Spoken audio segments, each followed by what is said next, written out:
इस वक्त हम मौजूद हैं रामनगर मठ में और यहाँ पे बाबा बागेश्वर का कथा हो रहा है और 8 तारीख को दिव्य दरबार लगा था। दिव्य दरबार में आपको बता दें कि हमारे 2 पत्रकार साथी और बड़े भाई गार्जियन वहाँ पे पहुँचे थे। बाबा बागेश्वर ने इनको मंच पे आमंत्रित किया था, बुलाया था इन लोगों को। सबसे पहले तो बहुत बहुत स्वागत है सुरेश भैया, प्रभात खबर से हैं आप। चलिए, आपका भी बहुत बहुत धन्यवाद कि आप हमें अपने चैनल पे स्थान दिए। जी जी। क्या पूछना चाह रहे हैं? आप गए थे, मतलब दिव्य दरबार में आपको बाबा ने बुलाया था, ठीक है, क्या अनुभूति हुआ वहाँ पे गए थे? अद्भुत अनुभूति हुई।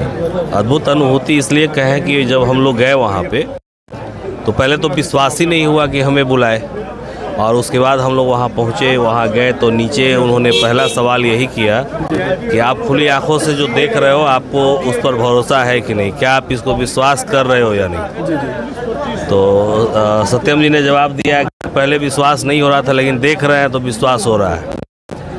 तो उन्होंने कहा कि तुम्हें चुनौती देते हैं और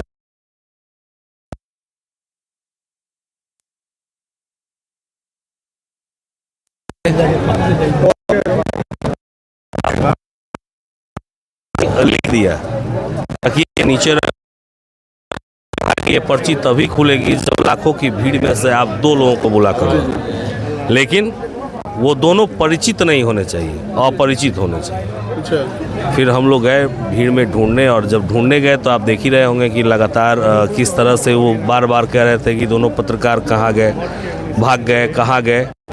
बोले ही थे, जाते जाते बोले थे कि देखना है जोर कितना बाजुए कातिल में है। ये चुनौती थी हमारी पत्रकारिता की, हमारी सोच की, हमारी समझ की।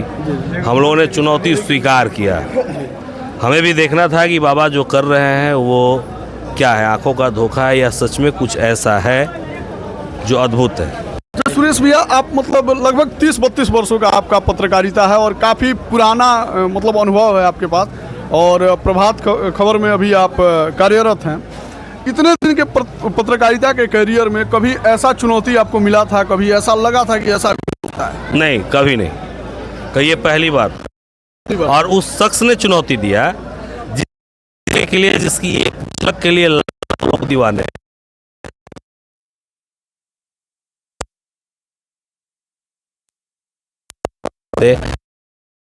यहाँ का हमारा जितना भी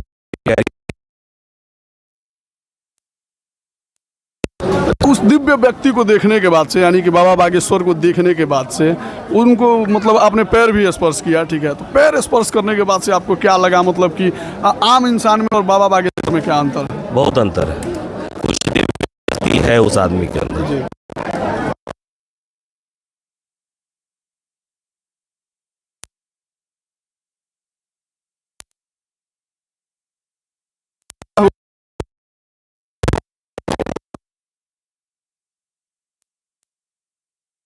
हमारे बड़े भाई हैं सत्यम जी, और सत्यम जी भी हैं। स्वागत है सत्यम जी। आपका भी बहुत बहुत स्वागत है। और सुमित जी, और सबसे पहले तो आपको बहुत धन्यवाद देंगे कि बाबा के यहाँ आके आप कवरेज कर रहे हैं, और बहुत अच्छी बात है। आपको तो भरे मन से उन्होंने बोला कि ईमानदार पत्रकार, सच में ईमानदार हैं। अब अपने अंदर तो पत्रकारिता आदमी करता है, ईमानदारी से ही करता है। और बाबा ने मजाकिया अंदाज में बोला है कि सभी लोग यही बोलते हैं कि हम ईमानदार पत्रकार हैं।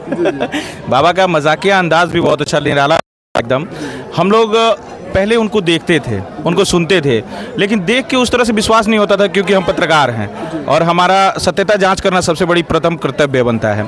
तो हम लोग देखते थे, लेकिन लगता नहीं था कि ये सच हो सकता है या नहीं हो सकता है। लेकिन उस समय जब हमें चुनौती मिली, बाबा ने 2 पर्ची बिना किसी को देखे हुए, बिना किसी को जाने हुए, और हमें चुनौती दे दी। और बाबा ने 2 पर्ची पहले लिख के रखा और बोला कि इस लाखों की भीड़ में तुम जाओ और 2 लोगों को लेके आओ, और तुम्हारी इतनी हिम्मत नहीं है कि तुम हमने जो पर्चा में लिखा है उसके अलावा तुम किसी और को लेके आओगे।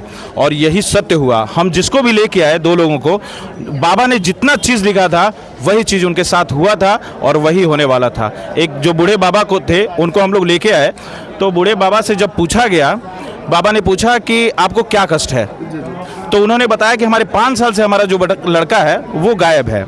तो बाबा पहले ही पर्चा में लिख दिए थे कि आप अपने पुत्र के लिए आप यहाँ पहुँचेंगे, और वो अभी जीवित हैं, और वो दूसरे स्त्री के मतलब पास है, और बहुत जल्द ही और पर्चा भी हम लोगों से पूछ के ही निकाले ये पूछे कि कितने नंबर का पर्चा निकाले, 2 पर्चा था जी 2 नंबर का पर्चा निकाली, और 2 नंबर का पर्चा निकाले जो प्रतापपुर फैक्ट्री के पास के बुजुर्ग आए थे।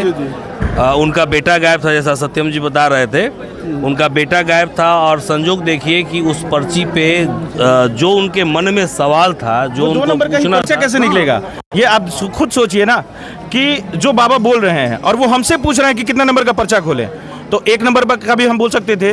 तो लेकिन बालाजी का ऐसा कृपा है कि हमारे मुख से वही चीज़ निकल रहा है, वही निकल रहा है और वही चीज़ हो भी रहा है, प्रत्यक्षदर्शी एकदम सामने से। और एक चीज़ हुआ उसके बाद, जब हम लोगों ने ये चीज़ हुआ, जब हमारे आंखों के सामने जब वो दृश्य हो रहा था तो हमें विश्वास नहीं हो रहा था। हमारा जो ये मतलब पूरा एकदम खड़ा हो रहा था, रोंगटा खड़ा हो जाता। अच्छा सत्यम जी, आपको तो उन्होंने आशीर्वाद भी दिया पुत्र रत्न की प्राप्ति के लिए, ठीक है, कि आपके घर साक्षात ठाकुर जी आएंगे, ठीक है, तो कैसा लगा उस वक्त, कैसा लगा? हमें बहुत ही अच्छा हुआ, बहुत अच्छा लगा। और हमारे मन में इच्छा थी, मैं आपसे अपने सुमित जी साझा करना चाहूँगा कि मैं पहले से मेरे मन में यही था कि अगर बाबा से हमारी मुलाकात होती है तो बाबा से मैं यही पूछूंगा कि बाबा मुझे पुत्र रत्न की प्राप्ति कब होगी, क्योंकि मुझे मेरी शादी आज 6 साल हो गई और 6 साल में मुझे 2 पुत्रियाँ हैं, पुत्र नहीं है मुझे, लेकिन बाबा का आशीर्वाद मिला। मन की बात समझ, मन की बाबा ने बात संभाली और बाबा ने आशीर्वाद मुझे दिया कि आपके यहाँ ठाकुर जी की अर्जी लग चुकी है और आपके यहाँ पुत्र ही आएंगे। वहाँ पे चढ़ने के बाद तो डर भी लग रहा होगा क्या क्या बाबा बोल देंगे। हाँ बाबा भाई,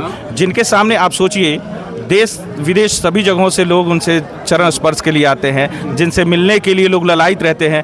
देश के यशस्वी प्रधानमंत्री जी जिनके कैंसर हॉस्पिटल के उद्घाटन में आते हैं, शिलान्यास में, उसके बाद राष्ट्रपति जी आती हैं, आपको कन्या विवाह में पहुंचती हैं, वो भी एक ट्रक गिफ्ट लेके। आप ये चीज़ सोचिए, उनसे हमें मिलने का सौभाग्य मिला। बाबा ने उतनी भीड़ में हम दोनों को बुलाया और बुला के और आशीर्वाद दिया। ये हमारे लिए बहुत गर्व की बात है और बहुत सुकून मिला। सनातन को जिस तरह से बाबा आगे बढ़ा रहे हैं, जिस तरह से हिंदुत्व की बात करते हैं, हिंदुत्व को लेके चल रहे हैं, वैसे एकदम बाबा का डंका तो आप देख ही रहे हैं कि बाबा कह रहे हैं कि बिहार से ही जो भी चीज़ होने वाला है बिहार से ही होगा। अच्छा, पत्रकार को सेकुलर होना चाहिए या नॉन सेकुलर होना चाहिए? नहीं, ये चीज़ें तो है। देखिए, पत्रकारिता एक अलग चीज़ है, पत्रकार हम हैं तो वो अलग चीज़ है, लेकिन सबसे प्रथम चीज़ है हिंदुत्व। देखिए, आप जो हिंदुत्व सवाल है किए कि सेकुलर होना चाहिए या नॉन सेकुलर होना चाहिए, पत्रकारिता धर्म में जब आप पत्रकारिता करते हैं तो ये शब्द आपके लिए बेमान है। आप इस शब्द का इस्तेमाल नहीं कीजिए।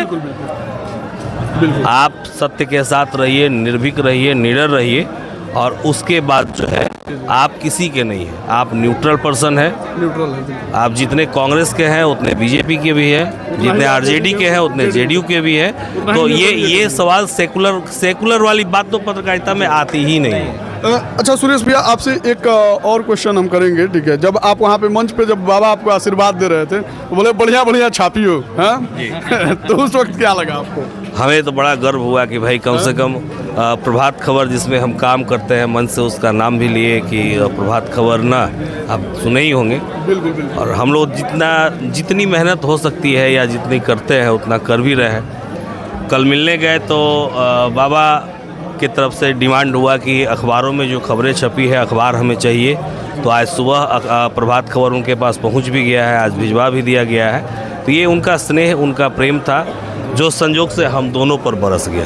अच्छा सुरेश भैया, ये जो 30-32 साल का पत्रकारिता है, आपको लगा होगा कल की सार्थक हो गया? बिल्कुल बिल्कुल। आज हमें ही नहीं, हमारे जितने भी चाहने वाले लोग हैं, जितने भी मित्र हैं, मिलने वाले लोग हैं, सभी लोग ये कह रहे हैं कि आपका जो मेहनत की आज उसका फल इतने दिन बाद मिला, लेकिन मिला।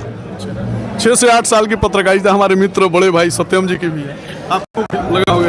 बहुत महसूस हुआ। और हमारे बाबा से पहले मेरा भी आशीर्वाद इन पर रहा है। आपका भी आशीर्वाद रहा है? सभी लोगों का आशीर्वाद है। भैया हमारे गुरु तुल्य हैं, भैया के सानिध्य में हम हमेशा रहते हैं और बहुत खुशी हुई कि बाबा का आशीर्वाद जब मिला ना, और बहुत खुशी हुई। और पत्रकारिता जगत में हम हैं, इसलिए हमें गर्व भी है कि हमें बाबा ने बुलाया और बाबा से मुलाकात हुई है। बहुत गर्व हुई।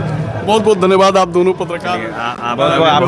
आपका भी बहुत बहुत धन्यवाद। और आप लोग जो चैनल देख रहे हैं इनके चैनल को फॉलो कीजिए, सब्सक्राइब कीजिए और खबर को जरूर शेयर कीजिए। बहुत बहुत धन्यवाद।